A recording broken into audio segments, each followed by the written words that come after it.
कि ये जो फलाए आम के 215 इंस्टीट्यूशन स्कूल्स को टेक ओवर किया, ये जम्मू कश्मीर के जो तालीमी इदारे हैं, जो यहाँ के हमारे इंस्टीट्यूशंस हैं, जो हमारी यहाँ की सकाफत है, उस पर एक और हमला है। मैं इसलिए सकाफत और जम्मू कश्मीर के तशख्खुस के साथ इसको जोड़ रही हूँ क्योंकि बहुत कम ऐसे स्कूल हैं FAT की तरह जो स्कूलों में इखलाकी इस्लामी तालीम के साथ जो रेगुलर एजुकेशन भी देते हैं। मतलब कोई आप किसी स्कूल का नाम नहीं ले सकते हैं जहाँ पर ये बैलेंस मेंटेन होता हो।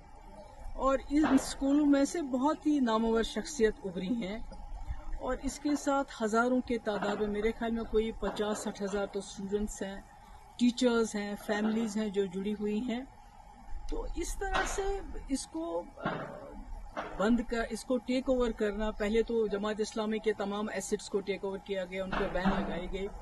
पर तभी उम्मीद थी कि यहाँ एक चुनी हुई सरकार आएगी, इलेक्शन होंगे, तो शायद ये जो हम पे ताबड़तोड़ हमले हो रहे हैं हमारे तशख्खुस पे, हमारे हर इदारे पे, तो कहीं ना कहीं उसको वो रोकने में कामयाब हो जाएंगे। और शायद यही वजह है कि लोगों ने नेशनल कॉन्फ्रेंस को तकरीबन 50 सीटें दी।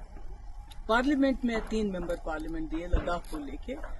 तो पर अफसोस की बात है कि बजाय इसके कि वो इस चीज़ को रोके, तो ये गवर्नमेंट की तरफ से ऑर्डर आना, मुझे लगता है कि ये मतलब एज अ कश्मीरी मुझे लगता है कि ये जो लोगों का जो भरोसा है उन पे क्या गुजरी होगी, मैं उसका अंदाज़ा नहीं लगाना चाहती। क्योंकि पिछले इलेक्शन में तमाम लोगों ने अपनी आइडियोलॉजी से बालातर उठ के, चाहे वो जमात इस्लामी थे, चाहे अहले हदीस थे, चाहे एम्प्लॉयज थे, चाहे टीचर्स एसोसिएशन थी, चाहे नौजवान थे, सब ने सोचा कि एक ही जमात को वोट देंगे ताकि ये जो तूफान आ रहा है हम पे मरकज की तरफ से, इसको शायद एक जमात रोक पाएगी, एक ही जमात रोक पाएगी। क्योंकि PDP को तोड़ फोड़ करके PDP लगता था लोगों को ये खत्म हो चुकी है, ये मुकाबला नहीं कर पाएगी। तो ऐसे में ये होना, और अभी आपने देखा कुछ देर पहले जो हमारी उर्दू जबान है सरकारी दफातर में से उसको तकरीबन खारिज किया जा रहा है।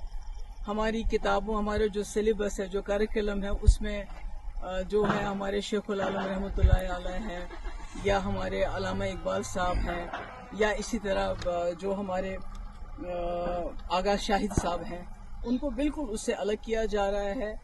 तो सरकार जो है खामोश है। और इस बार तो सरकार हिस्सा बन गई। आपको याद होगा 2016 और 17 में जब यहाँ बहुत हालात खराब हुए, पथराव रोके ना रुके, दिल्ली से इतनी बड़ी टीम आ गई, बड़े बड़े मिनिस्टर्स की, बड़े बड़े पॉलिटिशियंस की, और हुर्रियत के दरवाजों पे गई कि आप दरवाजा खोलिए, हमसे बात कीजिए, दरवाजे बंद कर दिए। यानी इतने हालात खराब थे। उस वक्त मेरे ऊपर बहुत प्रेशर आया था कि आप जमात इस्लामी के ऊपर क्रैक डाउन कर लीजिए, बैन कर लीजिए, इनको PSA लगा लीजिए, इनके एसेट सीज के, जो अब हो रहा है, जो इस वक्त की सरकार इस वक्त कर रही है। मगर मैंने सोचा कि अगर मैं अपने ही लोगों पे बिला वजह इस किस्म की कार्रवाई, या तो कोई सबूत हो कि भाई इस वक्त ये कुछ ऐसा कर रहे हैं तो आप कोई एक्शन लोगे, मगर सिर्फ इनकी आइडियोलॉजी की वजह से किसी ने जाके दिल्ली में चुगली खाई थी कि भाई वहाँ जो भी कुछ कर रहे हैं वो जमात इस्लामी के लोग कर रहे हैं, जो पथराव हो रहा है, जो मुल्क के मुखालिफ जो मुहिम चल रही है, वो सब जमात इस्लामी। तो मैंने उस वक्त स्टैंड लिया, जैसे मैंने कुठवा में स्टैंड लिया। हालांकि मेरे पास अक्सरियत नहीं थी, हम PDP BJP सरकार में बने हुए थे। आज नेशनल कॉन्फ्रेंस के पास अपनी अक्सरियत है, उसके बावजूद वो इस किस्म के फैसले करती है। मुझे लगता है ये अफसोस के लायक है। और इसके बारे में क्या कहूँगी, वैसे तो लोग कहते हैं कि कहीं ना कहीं नेशनल कॉन्फ्रेंस और जमात इस्लामी का पुराने वक्त से चल रहा है कि जब शेख साहब मरहूम 77 में आ गए, उसके बाद जमात इस्लामी वालों के साथ क्या किया गया, किस तरह इनके घर चलाए गए, क्या क्या हमारी मुकद्दस किताबें भी नजर आतश की गई। उसके बाद 87 के बाद क्या किया गया, जो फलाए आम ट्रस्ट के टीचर है उनको कैसे पब्लिक सेफ्टी एक्ट लगाया गया।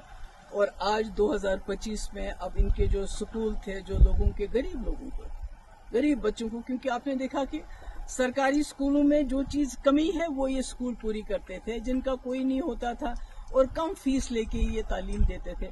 तो आज इन्होंने इतना बड़ा सिस्टम जो एक बना हुआ है उसको ایک حساب سے تباہی کے دہانے پہ پہنچا دیا ہے.